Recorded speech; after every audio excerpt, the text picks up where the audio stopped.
Welcome to Simple Answer to Big Questions, where you'll finally get clear, straightforward answers to humanity's most controversial questions. Does God exist? Do we have free will?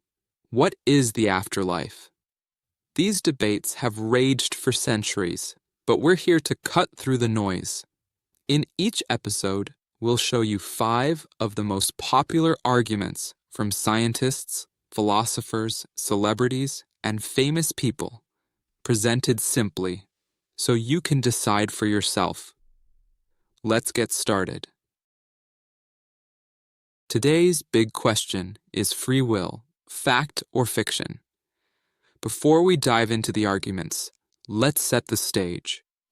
Free will is the idea that we can make choices that aren't fully controlled by things like our past, our biology, or the laws of nature.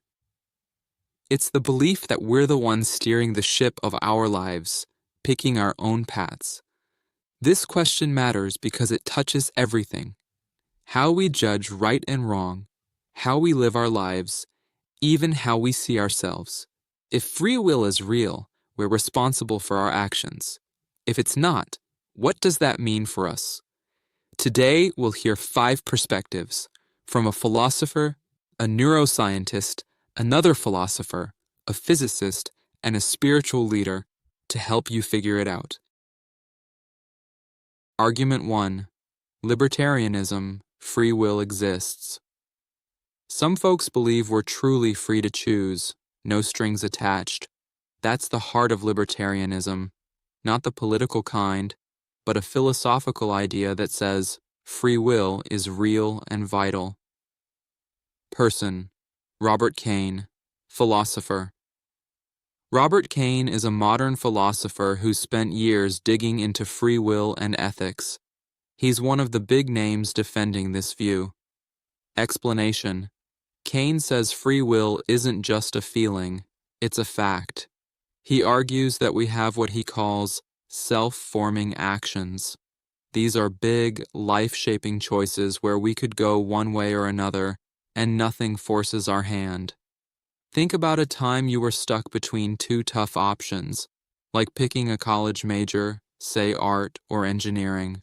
One's creative but risky, the other's stable but less exciting. Kane says that choice isn't locked in by your parents, your DNA, or your past. You weigh it, you wrestle with it, and you decide. That's free will in action. He gives an example. Picture someone deciding whether to cheat on a test. They could pass honestly or take the easy way out. Kane says in moments like these, when you're torn, you're not just following a script. You're making a call that shapes who you become. Critics say, wait, if it's not determined, isn't it just random?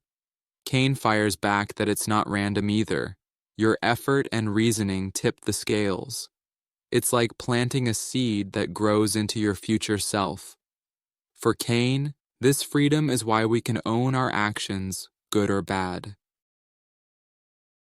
Argument 2. Determinism, free will is an illusion. On the flip side, some argue that free will is a trick our minds play on us. Determinism says everything we do is set by what came before, no exceptions. Person: Sam Harris, neuroscientist and author. Sam Harris is a neuroscientist and writer who's made waves with his books on morality and free will. He's a go-to voice for this view. Explanation: Harris claims that our choices aren't free. They're the end result of stuff we don't control, like brain wiring and life experiences. He leans on science, pointing to experiments where researchers can see your brain gearing up to act, like lifting your arm, before you even know you're going to do it. Imagine you're craving pizza. You think, I'll order some, and feel like you chose it. Harris says, nope, that craving popped up from a mix of hunger, memories of last week's slice, and brain signals you didn't cook up yourself. He compares it to a puppet show. We feel like we're pulling the strings, but really, we're the puppets, moved by forces like biology and upbringing. Does this mean we're off the hook for our actions? Not quite. Harris says we still need rules and consequences to keep society running, but it does shake up the idea that we're the masters of our fate. If he's right, every choice you've ever made was already in the cards, from what you ate for breakfast to who you married. Argument 3. Compatibilism. Free will and determinism can coexist. What if free will and determinism aren't enemies? Compatibilism says they can share the same sandbox, giving us a practical kind of freedom. Person, Daniel Dennett, philosopher and cognitive scientist Daniel Dennett, is a philosopher who mixes brain science with big ideas. He's a heavy hitter in this middle ground camp. Explanation: Dennett argues that even if everything's determined, we can still have free will that counts. It's not about breaking the rules of cause and effect. It's about acting on what we want without someone else forcing us. Say you decide to help a friend move because you care about them. Sure, your caring might come from your past or your brain's setup, but no one's holding a gun to your head. For Dennett, that's free will. He uses an analogy. Think of a chess-playing computer. It's programmed, but it chooses, moves based on its goals. We're like that. Our goals and desires drive us, and as long as we're not chained up or brainwashed, we're free enough. Critics say this waters down free will, since we can't really pick a different move if everything's set. Dennett shrugs and says, so what? This freedom lets us live, love, and own our lives. It's a practical take. We're determined, but we're still in the driver's seat of our story. Argument 4. Quantum indeterminacy. Randomness allows for free will. Here's a wild card. What if physics itself leaves room for free will? This view looks to the weird world of quantum mechanics for answers. Person, Roger Penrose. Physicist and mathematician Roger Penrose is a brilliant physicist who's tackled everything from black holes to the human mind. He's thrown this idea into the ring. Explanation. Penrose says that quantum mechanics, the science of tiny particles, might give free will a foothold. In the quantum world, stuff isn't set in stone. It's fuzzy, with events that can't be predicted exactly.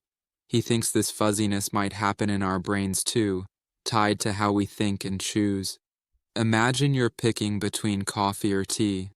Penrose suggests that tiny, random quantum flips in your brain could nudge you one way or the other, breaking the chain of strict determinism. He's got a theory called OR with a doctor named Stuart Hameroff, saying consciousness comes from these quantum vibes in brain cells. If they're right, your choices aren't just a domino effect. They've got a dash of unpredictability. Skeptics say randomness isn't the same as control. It's more like rolling dice than choosing. Penrose admits it's a long shot, but if it pans out, it could mean free will isn't dead. It's just quantum weird. Argument 5. The Buddhist perspective argues that free will exists within the framework of mindful choices, shaped by awareness and intention. Person, Dalai Lama, a notable spiritual leader and Nobel Peace Prize laureate. Explanation. The Dalai Lama teaches that while our actions are influenced by past experiences, karma, and external conditions, we have the freedom to choose how we respond through mindfulness and compassion. For example, if someone insults you, your initial impulse might be anger, shaped by habit or biology. But by cultivating awareness, you can choose to respond with patience instead. This ability to reflect and act intentionally is a form of free will, rooted in training the mind to break free from automatic reactions. The Dalai Lama emphasizes that this freedom grows through practice, like meditation, which helps you align choices with values like kindness and peace. The Dalai Lama's view is inspiring because it offers a practical path to freedom. By focusing on mindfulness, you can gain more control over your reactions, even if you can't control every circumstance. This perspective aligns with Buddhist teachings that emphasize personal responsibility for one's actions and their consequences, karma. Critics might argue that if choices are influenced by past karma or biology, they're not truly free. The Dalai Lama would counter that freedom lies in the space between stimulus and response, where awareness lets you shape your path, making life a balance of influence and agency. That's it. 5 arguments on whether free will is fact or fiction. From Robert Kane's case for real, responsible choice to Sam Harris's claim that it's all an illusion. From Daniel Dennett's practical freedom to Roger Penrose's quantum twist, and finally to the Dalai Lama's blend of choice and karma, you've got a lot to chew on. We've heard from a philosopher, a neuroscientist, another philosopher, a physicist, and a spiritual leader, each with a unique angle. We're not here to pick a winner, just to lay out the ideas so you can wrestle with them. So, what do you think? Like, subscribe, and drop your thoughts in the comments. See you next time for another big question. Like, subscribe, and drop your reflections in the comments. See you next time for another big question.